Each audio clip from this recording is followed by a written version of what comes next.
बिहार के मुख्यमंत्री नीतीश कुमार को उनके जो समर्थक थे, जो दिखावटी समर्थक थे, उन्होंने चढ़ा बढ़ाकर पैर पर तो चढ़ाया और बोला कि आप प्रधानमंत्री पद के दावेदार हैं। लेकिन जैसे ही स्थितियां उल्टी हुई, सब औंधे मुंह भागे और नीतीश कुमार पैर से नीचे गिरे। दरअसल नीतीश कुमार को सभी लोगों ने बिहार के यह कहा कि आप प्रधानमंत्री पद का दावेदार बनिए, विपक्षी पार्टियों को आगे कीजिए और देखिए कैसे कैसे माहौल बनता जाता है। नीतीश कुमार भी इस जाल में फंस गए और इसका शिकार हो गए और इसको हवा देने वाले जो सबसे बड़े लोग थे वे लालू यादव थे। लालू यादव चाहते थे कि उनका बेटा तेजस्वी यादव बिहार का मुख्यमंत्री बन जाए। नीतीश जैसे केंद्रीय राजनीति में एंट्री करेंगे, नीतीश का अस्तित्व तो खत्म होगा ही, क्योंकि इनसे कुछ होने जाने को है नहीं, और तेजस्वी यादव हमारे बन जाएंगे मुख्यमंत्री। बात भी यही हुआ, नीतीश कुमार वो चीज़ समझे नहीं और स्थितियाँ ठीक इसके उल्टा होती चली गई। नीतीश कुमार को आगे किया गया, राहुल गांधी से मिलाया गया, सभी विपक्षी पार्टियों के जो मुख्यमंत्री थे उनसे बातचीत हुई, लेकिन किसी ने नीतीश कुमार के नाम पर हामी नहीं भरी। उड़ीसा के मुख्यमंत्री नवीन पटनायक ने इन्हें भगाया, ममता बनर्जी ने इन्हें भगाया, उत्तर से दक्षिण से गए तमिलनाडु और आंध्रा, वहाँ से इन्हें हटाया गया।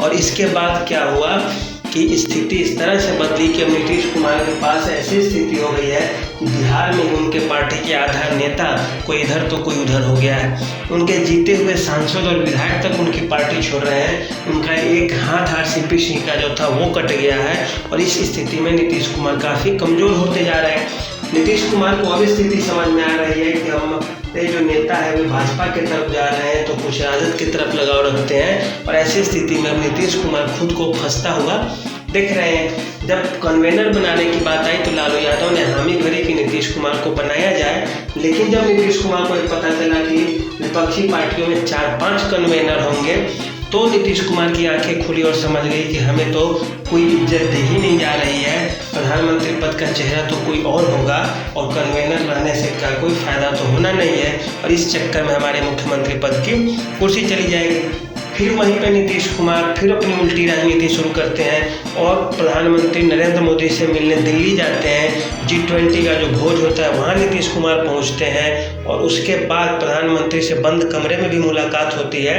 और मीडिया में कोई बयान आता नहीं है। अब नीतीश कुमार समझ गए, यहाँ विपक्षी पार्टियों लालू और तेजस्वी को भी चुनौती देते हैं कि अगर हमें यहाँ पे मेरे साथ कोई छेड़छाड़ की गई, कुछ तरह का काम किया गया तो हम फिर से भाजपा के पास चले जाएंगे। लेकिन भाजपा वाले इस बार इनको रखने के मूड में है नहीं। हामी भले ही भर दी गई हो नैतिकता के आधार पे, लेकिन वहीं से नीतीश कुमार आते हैं और इन्हीं की पार्टी के लोग फिर से भाजपा में आने लगते हैं। जैसे सुनील कुमार पिंटू जो सीतामढ़ी से सांसद है और ललन पासवान जो विधायक थे इनकी पार्टी से, वे छोड़ के आ रहे हैं भाजपा की तरफ। तो इस तरह से रणवीर नंदन MLC थे, वो छोड़ दी नीतीश की पार्टी को। तो इस तरह से हम नीतीश कुमार दोनों तरफ से जा रहे हैं। इनके पार्टी के दो लोग ही हैं, एक है जो नीतीश समर्थक है और दूसरा है जो लालू समर्थक है। तो जो लालू समर्थक है वो राजद में चले जाएंगे, जो इधर के समर्थक थे भी भाजपा में आ रहे, नीतीश कुमार अकेले बच जाएंगे। ऐसी स्थिति में अब नीतीश कुमार के लिए कोई बहुत और बड़ा दो रास्ते अब नहीं बच रहे हैं और नीतीश अकेले रह जाएंगे जनता दल यूनाइटेड में। ऐसी स्थिति में मुख्यमंत्री पद की दावेदारी तेजस्वी यादव नीतीश कुमार से ज़्यादा करेंगे और जो बचे खुचे भाजपा में रहेंगे। अब जो लड़ाई होगी वो राजद और भाजपा के बीच में होगी और नीतीश कुमार खुद को कमज़ोर महसूस कर सकते हैं। तो इन स्थितियों से देखिए अब कैसे निपटेंगे। अब नीतीश कुमार की जो हालत है उस मछली की तरह हो गई है जो तालाब में जहर घोल देने के बाद या तो रहेगी फिर भी मर जाएगी, बाहर निकलेगी फिर भी मर जाएगी। तो वही स्थिति अब नीतीश कुमार की हो रही है। तो देखिए अब आगे क्या होता है, हाल ये तो समय बताएगा। लेकिन अब तक के लिए इतना ही कि लालू यादव के जाल में नीतीश कुमार बुरे तरीके से फंसे हैं। आज के लिए इतना ही, धन्यवाद।